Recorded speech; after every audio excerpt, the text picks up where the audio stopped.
नमस्कार दोस्तों, आगे बढ़ते हैं जी। डेजर्ट टेरेस्ट्रियल इकोसिस्टम को हम देख रहे थे। क्या कहते हैं जी उनको? डिफरेंट ज्योग्राफिकल जोन के हिसाब से हमने डिवाइड किया था बायोम्स। अब बात करेंगे जी डेजर्ट की। डेजर्ट बायोम भी है, अपने आप में इकोसिस्टम भी है। तो ये अधिकतर ना इंटीरियर्स ऑफ द कॉन्टिनेंट, ये देखिए ये एक बड़ा सा कॉन्टिनेंट है जैसे, ठीक, मान लो अफ्रीका ही है, तो इसके इंटीरियर में पाए जाते हैं जी डेजर्ट। क्यों? देखो, जहाँ से अगर ऐसे आई जी बरसात, मानसून, जहाँ मानसून तो नहीं कहेंगे, सिंपल वाइंड्स आई, तो वाइंड्स समुंदर से पानी लेकर आई, तो जहाँ पर बारिश की, तो जैसे जैसे आगे जाएगी ये हवा, तो इसमें ह्यूमिडिटी कम हो जाएगी और अंदर इस एरिया में बारिश बहुत ही कम होगी। तो इसलिए अंदर वाले एरिया में अमूमन आमतौर पर डेजर्ट टाइप बायोम पाए जाते हैं। इंटीरियर्स ऑफ द कॉन्टिनेंट में डेजर्ट बायोम्स होते हैं जी। मरुस्थल जनरली किसी बड़े कॉन्टिनेंट के इंटीरियर में होते हैं, जहाँ पर जो रेनफॉल है बहुत कम होती है और ह्यूमिडिटी भी एटमॉस्फेयर में कम होती है।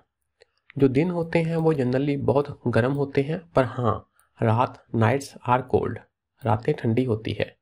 मरुस्थलीय एरिया में रातें ठंडी होती हैं, ठीक है। इसका कारण ये है ना कि जो रेत होती है वो बहुत जल्दी गर्म हो जाती है और बहुत जल्दी ही वो अपनी हीट लॉस भी कर देती है। इसलिए जब सुबह या दिन में सूरज की किरणें पड़ती हैं तो वो गर्म हो जाती है जी, और रात को वो वापस ये हीट छोड़कर ठंडी हो जाती है जी। जल्दी गर्म और जल्दी ठंडी हो जाती है। वाटर के साथ ऐसा नहीं है, पानी धीरे धीरे गर्म होता है और धीरे धीरे ही अपनी एनर्जी को लूज करता है। तो अगर हम फ्लोरा की बात करें, वनस्पति की, तो ड्रॉट रेजिस्टेंस ऐसी वनस्पति जो शुष्क एरिया में भी रह सके, मरुस्थलीय एरिया में रह सके, जैसे कैक्टस हो गया, सेज ब्रश हो गया, यूफोर्बियास हो गया जी। इनकी फोटो देख लेते हैं। ये देखिए, ये हो गया कैक्टस, ठीक, ये हो गया आपका सेज ब्रश। सेज क्या हो गया जी? संत, साधु, ब्रश, सिंपली ये ब्रश टाइप होगी जाड़ी। और ये हो गया आपका यूफोर्बिया। अगर पूछा जाए यूफोर्बिया कौन से बायोम में पाया जाता है, तो आपको पता होना चाहिए ये है डेजर्ट में। ओके जी। तो अगर हम जीव जंतुओं की बात करें, जीवों की बात करें, फौना की बात करें, एनिमल्स की बात करें, तो स्मॉल मैमल्स, छोटे छोटे मैमल्स क्या होते हैं जी? जिनकी फीमेल में दूध की ग्रंथियां होती हैं, ठीक, स्तनधारी मैमल्स। रेप्टाइल्स, छिपकली वगैरह, सांप, बर्ड्स वगैरह पाए जाते हैं, ठीक है जी। अब हम बात करते हैं जी एक्वेटिक जोन्स की। एक्वेटिक, पानी वाला इकोसिस्टम। जो पानी वाले इकोसिस्टम होते हैं ना, हम उनको बायोम्स नहीं कहते, ठीक है। इनको हम ना अलग अलग जोन्स में डिवाइड कर देते हैं। Instead they are divided into distinct life zone. तो इन अलग अलग जोन में अलग अलग प्रकार के प्लांट और एनिमल लाइफ होती है, ठीक है जी।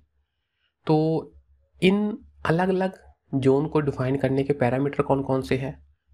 ये वाले जी, सलाइनिटी, उसमें कितने साल्ट घुले हुए हैं पानी में, उसका टेम्परेचर कितना है, उसमें न्यूट्रिएंट्स कितने डिजॉल्व हैं जी, और सनलाइट कितने डिस्टेंस तक, कितनी डेप्थ तक जाती है, उस हिसाब से हम जोन को डिफाइन कर लेते हैं, डिवाइड कर लेते हैं जी।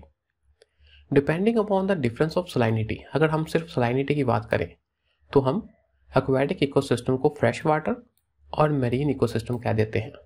फ्रेश वाटर जिसमें साल्ट बहुत कम होते हैं, मरीन जिसमें साल्ट ज़्यादा होते हैं, जैसे समुद्री इकोसिस्टम। पहले पढ़ते हैं जी फ्रेश वाटर वाला इकोसिस्टम। फ्रेश वाटर इकोसिस्टम को भी हम आगे दो इकोसिस्टम, लॉटिक और लैंटिक में डिवाइड कर देते हैं। मतलब अगर पानी खारा नहीं है, वो वाले इकोसिस्टम में अगर तो पानी बह रहा है, मूविंग है, उसे कहते हैं लोटिक। अगर पानी स्टिल है, बह नहीं रहा, उसे कहते हैं लैंटिक। पानी स्टिल है, स्टेगनेट है। अब आप ना एग्जाम में कंफ्यूज कर जाओगे, लॉटिक कौन सा है और लैंटिक कौन सा है। तो याद रखना दोनों का पहला अक्षर है एल एल, ठीक है जी, और दूसरा है ओ। तो मैंने ऐसे याद किया था, दूसरा है ओ और मूविंग में भी एम के बाद दूसरा है ओ, तो लॉटिक है मूविंग। ये मैंने ओ लाल रंग का लिखा है इसलिए कि लॉटिक एल ओ और मूविंग में एम ओ। जहाँ पर ओ है इसका मतलब वो मूविंग वाला है इकोसिस्टम, मूविंग वाला फ्रेश वाटर इकोसिस्टम है। और लैंटिक क्या हो गया इस हिसाब से फिर अपने आप स्टैग्नेट। तो आपको ना थोड़े थोड़े ऐसे मन में फार्मूले बनाने पड़ेंगे क्योंकि आपके पास डाटा बहुत अधिक हो जाएगा याद करने के लिए। ओके, और आपने जैसे अभी पढ़ा ना, तो बस जहाँ पर हाईलाइट कर लेना है ये चीज़ें। लॉटिक का मतलब मूविंग, तो जब आप रिवाइज करोगे तो सिर्फ हाईलाइट वाला पोर्शन ही रिवाइज करना।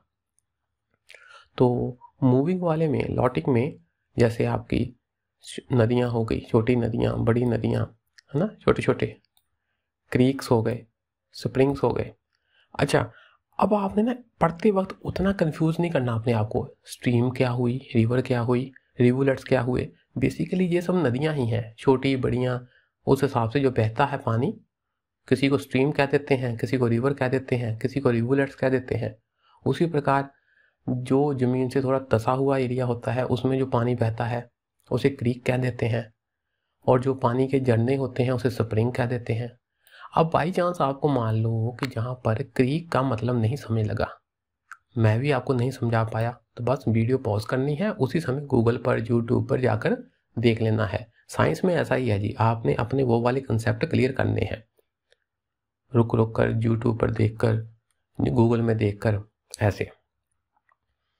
आगे है जी लैंटिक, स्टैग्नेट वाला, जो खड़ा रहता है पानी, तब पॉन्ड्स हो गए, लेक, झीलें, स्वैम्प, दलदली एरिया, स्वैम्प, दलदल। अगर दलदल में पेड़ पत्तों की टहनियाँ हैं, पेड़ों की टहनियाँ हैं, पत्ते हैं, तो उसे कह देते हैं बॉग। ठीक, तो ये क्या हो गया आपके लैंटिक वाटर की एग्जांपल्स। तो इनकी अपनी अपनी फिजिकल, केमिकल और बायोलॉजिकल कैरेक्टरिस्टिक्स होती हैं सबकी। ओके जी, आगे है जी मरीन इकोसिस्टम, समुद्र वाला, खारे पानी वाला। देखो अर्थ का 4 में से 3 भाग क्या है, कवर्ड बाय ओशियन है। ठीक, 4 में से 3 का मतलब 75% क्या है जी, ओशियन है, समुद्र है। और इसकी सलाइनिटी कितनी होती है जी, 35 पार्ट्स पर 1000 पार्ट्स में 35 क्या होते हैं, साल्ट होते हैं। ठीक, और जनरली इतनी है जी, ओशियन हैव सलाइनिटी ऑफ 35 पार्ट्स पर 1000। और 90% इन साल्ट में क्या है जी, सबसे अधिक क्या है, 90% सोडियम क्लोराइड। मेन साल्ट कौन सा है, sodium chloride. About 90% of this salt is sodium chloride. Okay, अच्छा एक बात और याद रखनी है आपने, मान लो कि कुछ कुछ चीज़ें हमसे जहाँ मिस हो जा रही हैं, नो प्रॉब्लम, वो आगे जाकर किसी ना किसी तरह एक्वाटिक इकोसिस्टम में जब हम डिटेल चैप्टर पढ़ेंगे तो वहाँ कवर हो जाएंगी। जो जो चीज़ें चल रही हैं आपने समझते जाना है। ठीक है, आगे देखिए जी ईस्चुरीज, एक ईस्चुरी का कंसेप्ट आ गया है, इसी को अभी समझ लेते हैं। ईस्चुरी, ये देखो फोटो से ज़्यादा पता लगेगा। इधर है समुंदर है, और इधर से ये नदी जा रही है, नदी की छोटी छोटी डिवीज़न है, नदी जा रही है। और उधर से जब टाइड आया, ज्वार भाटा आया, पानी इधर आ गया, इधर से नदी का पानी मिक्स कर गया। तो जो ये वाला एरिया है ना, ये वाला एरिया जहाँ पर समुद्र का पानी और नदी का पानी मिक्स कर जाता है उसे कहते हैं ईस्चुरी। और ये पार्शियली एनक्लोज होता है जी, देखो ना, जहाँ से इधर क्या है, पहाड़ है, तो ये पहाड़ ऐसे पानी को थोड़ा रोक भी लेते हैं, तो ये एनक्लोज होता है पार्शियली। और बीच बीच में समुद्र से भी जुड़ा है जी देखो, और ये नदी से भी ऐसे जुड़ा हुआ है इधर से। ओके, कंसेप्ट समझ लग गया। अब हम पढ़ लेते हैं थोड़ा सा। ईस्चुरी क्या होता है, partially enclosed coastal water body होती है, जहाँ पर फ्रेश वाटर फ्रॉम रिवर्स, नदियों से आने वाला फ्रेश वाटर, और स्ट्रीम्स, छोटी बड़ियाँ नदियों से आने वाला फ्रेश वाटर मिक्स हो जाता है किससे, salt water from the ocean से आने वाले साल्ट वाटर से ये मिक्स होता है ईस्चुरी में पानी। तो ये एक हिसाब से ट्रांजिशन होती है लैंड टू सी, ठीक, धरती से समुद्र की तरफ ट्रांजिशन वाला जोन होता है। ओके, तो ईस्चुरी में हम पढ़ चुके हैं यही बात, fresh water from rivers meet ocean water and the two are mixed by action of tides. ठीक है जी, these are highly productive. Highly productive, ये देखो इधर से आई आपकी नदी, इधर है आपका समुंदर, और बीच में बन गई ईस्चुरी। ईस्चुरी है ना, बहुत ही प्रोडक्टिव होती है, जहाँ पर आप कह सकते हैं कि जो आपका फ्लोरा एंड फौना काफ़ी ज़्यादा होता है, उसकी डेंसिटी काफ़ी ज़्यादा होती है, बहुत प्रोडक्टिव जोन होता है। आसपास वाली रिवर और सी के मुकाबले ये वाला जोन काफ़ी प्रोडक्टिव होता है। आप सोच सकते हो क्यों होता होगा, क्योंकि एक तो समुंदर से भी टाइड्स आ रही हैं और ऊपर से नदियाँ भी जहाँ से न्यूट्रेंट लेकर जा रही हैं, तो जहाँ पर काफ़ी अधिक न्यूट्रेंट्स हो जाते हैं जी, तो इसके कारण ये जोन काफ़ी प्रोडक्टिव होता है, ये याद रखना। ओके, चलो जी, इसी के साथ ये चैप्टर ख़त्म होता है जी। नेक्स्ट क्लास में, नेक्स्ट वीडियो में अगला चैप्टर लेकर आएंगे। आज के लिए इतना ही जी, नमस्कार।